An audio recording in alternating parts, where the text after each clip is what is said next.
know what's in that barrel. Hey guys, and welcome back to Kellie TV. So we do know one thing though, A, or the A team, is supposedly framing Hanna for renting that storage unit. Unless, of course, Hanna is actually A, which a lot of you think, so really, who knows? All the girls think that Mona is in that barrel, and I'm like, no way, that's too obvious, but I am starting to think that someone's in the barrel, and to be honest, I hope it's Paige, and I know all of you Paley shippers are gonna be mad at me again, but she drove me crazy. What can I say?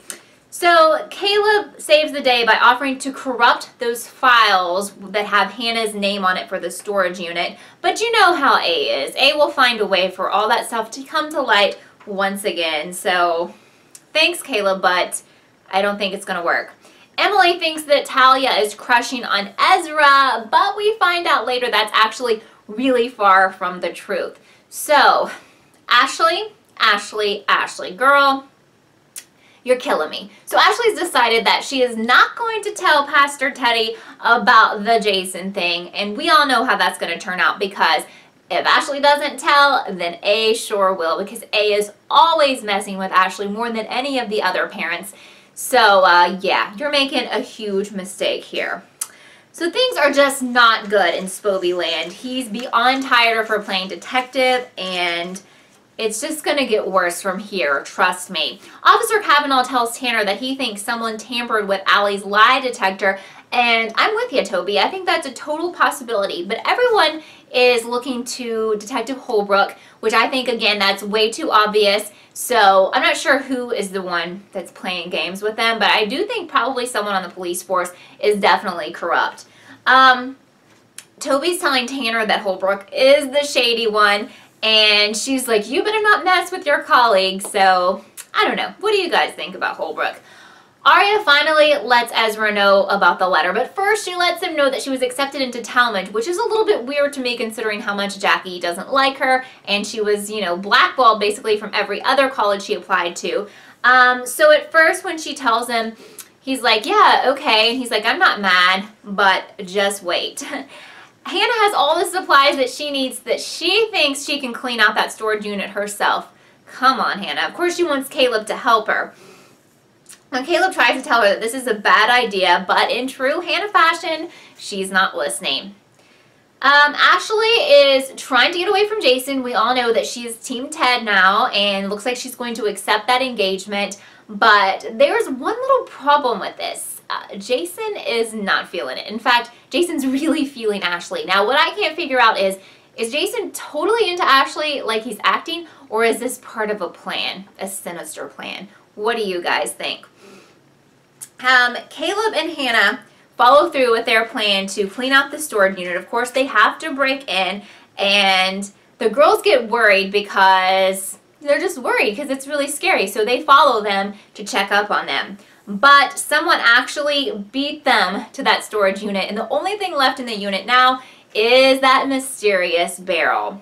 Hanna and Caleb are convinced that Holbrook is behind this, but again, totally way too obvious. They think he cleaned everything out and left the barrel behind. I say no way. Honestly, like I said, I really don't think that Mona's body is in there, and sometimes I think it's an animal's body or something to throw them off, but now I'm starting to think it's a person. What do you think is in the barrel? All I know is I hope that we find out what's in the barrel next episode, because I'm kind of tired of them stringing us along.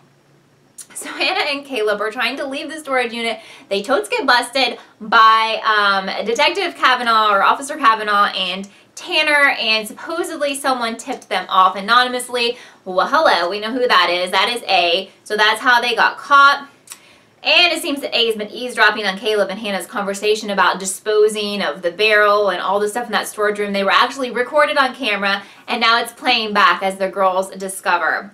So A, or someone from the A team, locks Aria and Spencer in a room that's supposed to be for freeze-drying food. So, hello, it's like super cold in there, and they're like starting to freeze to death. So we're all counting on Emily to save the day, and she has some struggles, but she is able to free them.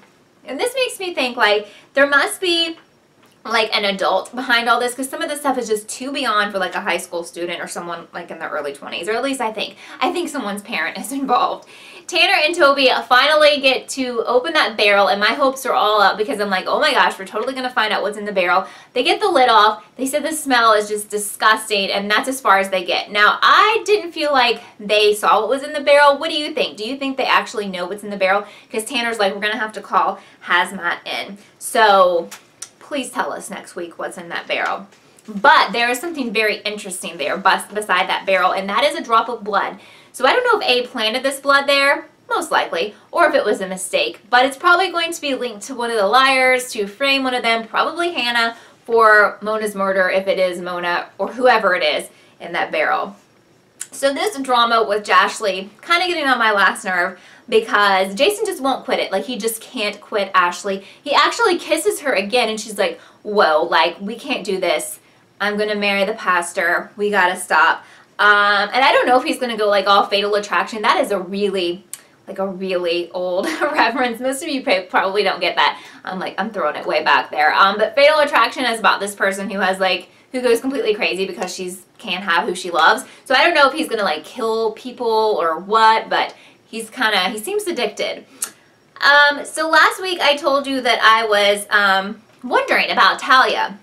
Like, is she into Ezra? Is she into Emily? Is she on the A team? Now, I still can't tell you if she's on the A team because I do find her a little bit shady. But I can tell you she's not into Ezra. She's totally into M because she totally told her. And I think that PLL writers want you guys to ship them. Do you ship Talia and Emily? If so, what's their name? You know, give them a name. I don't know about that. I never liked Maya, and I didn't like Paige. And Talia's pretty mean, but I don't know, she's still kind of shady, so I don't know if I can ship them yet or not. But there's definitely trouble for another fan fave couple, and that is Ezra, because after reading the letter, Ezra reveals to Arya that, you know what, he's actually kind of hurt by that. He says it in so many words. And maybe they need a break. So they kind of break up in this episode, and that kind of bothers me, except that they've done this several times, and they always get back together. So do you think they'll get back together, or what do you think is going to happen to Ezra? I used to love them, but now I'm kind of like, just whatever. So this episode ends with things looking uber bad for Spoby, who I think will totally break up in the next episode because he's just tired of her, like, you know, trying to play detective with Caleb and Hanna, and she seems really needy right now. Although I think that Toby is being really harsh here. I understand he's looking out for the best interests of the girls and Caleb, but he seems to be taking his role as detective like too seriously, and he's like burning bridges with Spencer. So once again, I got so many awesome comments, so many. Remember guys, I reply to everyone who comments on my videos, and it's always hard to pick a subscriber of the week, but this week, this theory just totally stuck out to me because I've never heard it before. I think it's freaking awesome and super unique, and it's Sahiba, and I hope I'm saying your name right. Sahiba thinks that Jason is actually crazy and maybe bipolar, and the show is making him look like Norman Bates from the movie Psycho. As you know, PLL often references Hitchcock movies. If you haven't seen Psycho, Google it. You look at, you know, IMDb or something, but Sahiba thinks that Jason killed Mona and that Ashley is his next target. What do you think about that? I thought that was a really cool theory, and I like the idea of Jason being evil. So if you want to be featured on my next video, leave me a comment with your theory about this episode or just your theory in general. Again, I reply to everyone, and you have a chance to be featured on my video next week. Also, every Wednesday at 6 p.m. Eastern, I do a live PLL show right here on my channel and on the company webpage, Instacator. Instacator is a super cool way to chat as you watch your fave shows. You can actually earn points to cash in for things like iPads, so it's really cool, so you need to check that out. But every Wednesday at 6 p.m. we do the chat. I just did one tonight. It was awesome. I get to chat with you live, so I get to answer all your questions, and I love seeing like the people who always comment on my YouTube videos in the chat room. It's so fun, so I totally hope you'll join us next week. Thanks again for joining me for this episode of Kellie TV, and I will see you next time.